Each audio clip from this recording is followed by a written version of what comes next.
Ano po yung edad nung pinakamatanda ninyong Actually estudyante? po, 75 years old. No Ma'am kidding. Jose. Yes, ma'am. Nakausap pa po sila ni Nanay. 75? Yes, Nag-aral? ma'am. Anong pinag-aralan? College? High school po. Oo, nakatapos siya ng high school. So, pumasok siya sa inyo first Opo. year high school? Sabi Eh di siya ng- lolo na ito. Yes po. Lolo ano? Mang Jose po, si Lolo Jose. Lolo Jose, Opo. okay. Sabi po niya, tinanong po kasi siya ng boss ko noon na bakit po siya nag-aral. Oo. Ang sagot po niya is kasi yung mga apo niya is tamad mag-aral.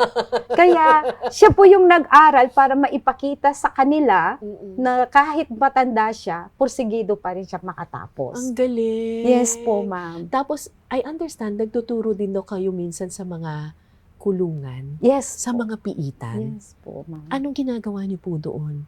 Kuminsan po, nagte-training skills po sila. May Oo. training po silang binibigay namin. Oo. Nagtuturo din po kami ng mga katulad ng nasa formal para makatapos din po sila ng pag-aaral. Kahit nasa loob sila ng piitan? Yes po, pinupuntahan namin po sila tuwing Monday po, ma'am. Kahit malayo ako sa Nicolas, to Busguagua siguro. Oo. Hindi po kayo natatakot? Papasok po kayo sa kulungan? Nung una po is kinakabahan ako, ma'am.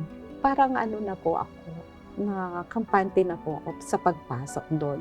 Kung minsan po nakikita ko sila nakatingin sa'yo, parang gusto ko nilang saktan. Yun ang iniisip mo? Yes po, yun po yung iniisip ko. Pero dahil nandun naman lahat po yung mga kasamahan namin, wala na po akong At saka siguro nung nakilala mo sila, hindi naman pala sila ganun. Yes, ma'am. Mayroon po akong dinatnan doon, naging estudyante ko pa. Tapos, tinanong ko sila, 2 magkapatid po, bakit kayo nandito? Umiyak po sila, ma'am. Sabi niya is, dahil na rin sa drugs na pinagbabawal na gamot, ma'am, kaya sila napasok. Sa hindi po nila nakikita, tumalikod ako at naiyak. Hindi ko lubos na akalain na dadatnan ko po sila doon. Dati yung estudyante? Gumraduate po sila, ma'am. And all of a sudden, dadatnan ko sila doon. Parang naawa po ako sa kanila. Pero bakit importante sa inyo na turuan pa rin kahit na sila ay nakagawa ng krimen? Kasi ma'am, sa edukasyon, kailangan walang naiiwan. Kahit ano pa man yung katayuan nila sa buhay.